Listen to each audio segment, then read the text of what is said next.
Hi everyone, I'm Tristi Rodriguez with NBC Sports California, and I'm so excited because training camp is almost here. That means the 2025-2026 NBA season is just around the corner. So I know Kings fans have lots and lots of questions entering this season, and I wish I could address every single one of them, but I'm here to talk about 3 of the biggest ones on my mind, and hopefully we can just talk this through together and figure this out. And during training camp, maybe some of them will be answered. So I think the number one thing is, what does this roster look like? There was a lot of criticism with how this roster was constructed last season.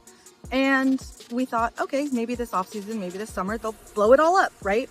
Well, in fact, they did not blow it all up. And a lot of the guys who were on the roster last season are on the roster this season, at least as it currently stands. So let's just first talk about the projected starting lineup. My perception is that it will be Dennis Schröder, Zach LaVine, DeMar DeRozan, Keegan Murray, and Domantas Sabonis at the 5. Okay, cool. Like I said, could be off by a player or two, but that's what I'm thinking. Now, the next question goes to then, what are the rotations like, right? We'll first just break down point guards. We have Dennis Schröder. And we know, some Malik can play the one at times, but let's just say Dennis Schröder is point guard.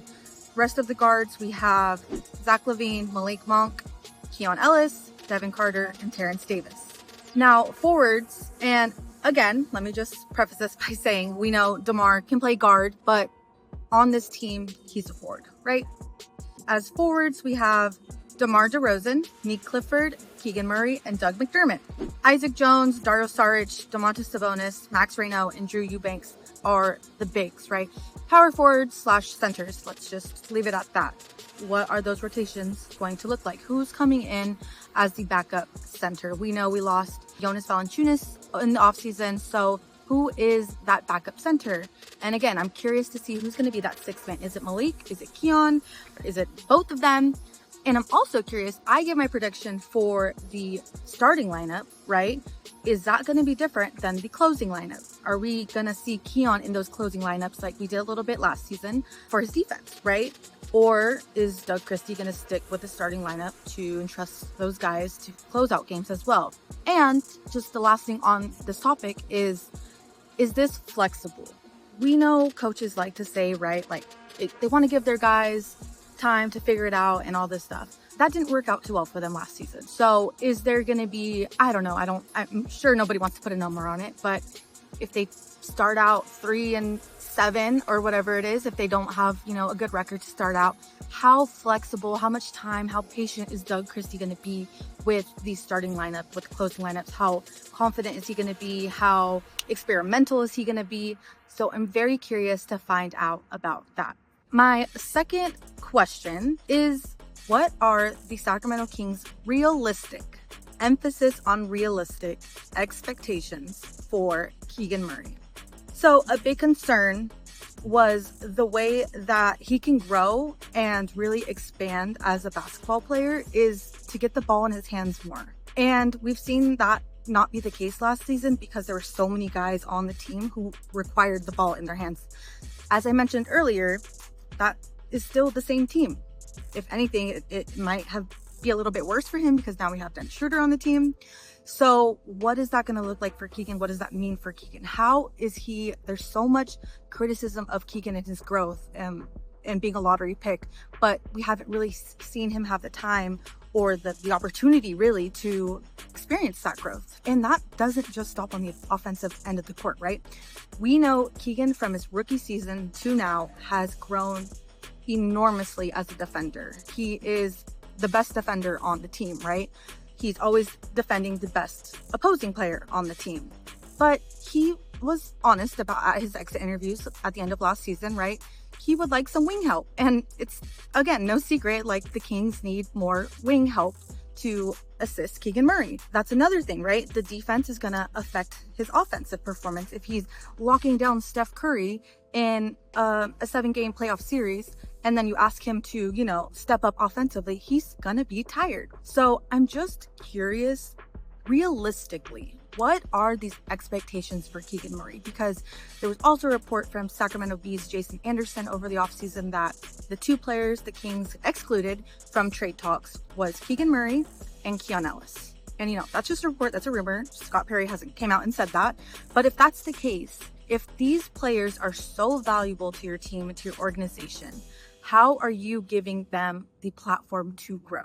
My last question is, how does Dennis Schröder fit, right? This was their big offseason acquisition. And the obvious answers, right, are that he's the starting point guard. That they didn't have that ever since they traded De'Aaron Fox last February.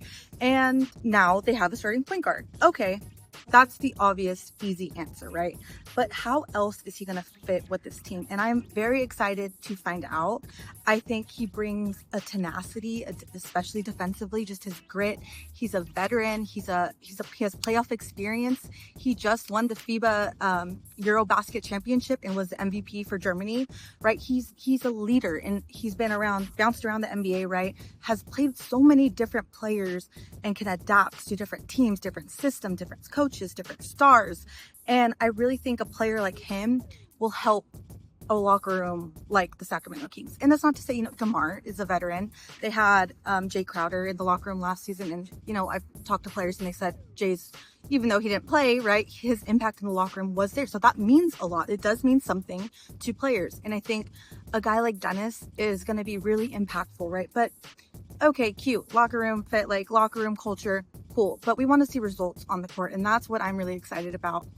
One thing I am curious to see is how he fits with Domas, right? Because Domas is a different type of center than other centers around the league, right? Will that take some time? Will that take some adjustment? Probably.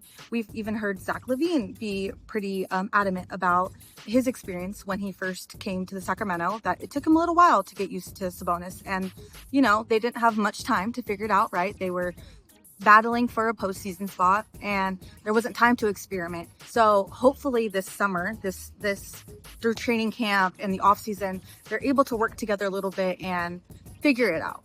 Okay, I know I just mentioned a lot of things that I'm excited about with Dennis, but I think the thing I'm most looking forward to is how he contributes defensively. Now, don't get me wrong, I'm not saying Dennis Schröder is a lockdown defender. That's not what he's known for in the NBA, right? But with a player like De'Aaron Fox, we saw the growth that he had on that end of the court throughout the course of his career with the Kings, right? He became a really good defender. With a player like Dennis, that's not something that Doug Christie or anyone on the coaching staff is going to have to teach him. It's something that he already has. It's something that he already brings to the table, that quote unquote, as the cool kids say, dog mentality, right? That's already something that's instilled in him, something that he's going to bring. So I'm very excited to see how he contributes defensively, offensively, and as I mentioned, just the culture fit in the locker room. Those are my 3 top questions entering training camp. Let me know what kind of questions you guys have, concerns. How excited are you guys for this season? And I'm so excited to talk more throughout the course of the season. Hope to see you guys soon. Happy training camp. Happy NBA season.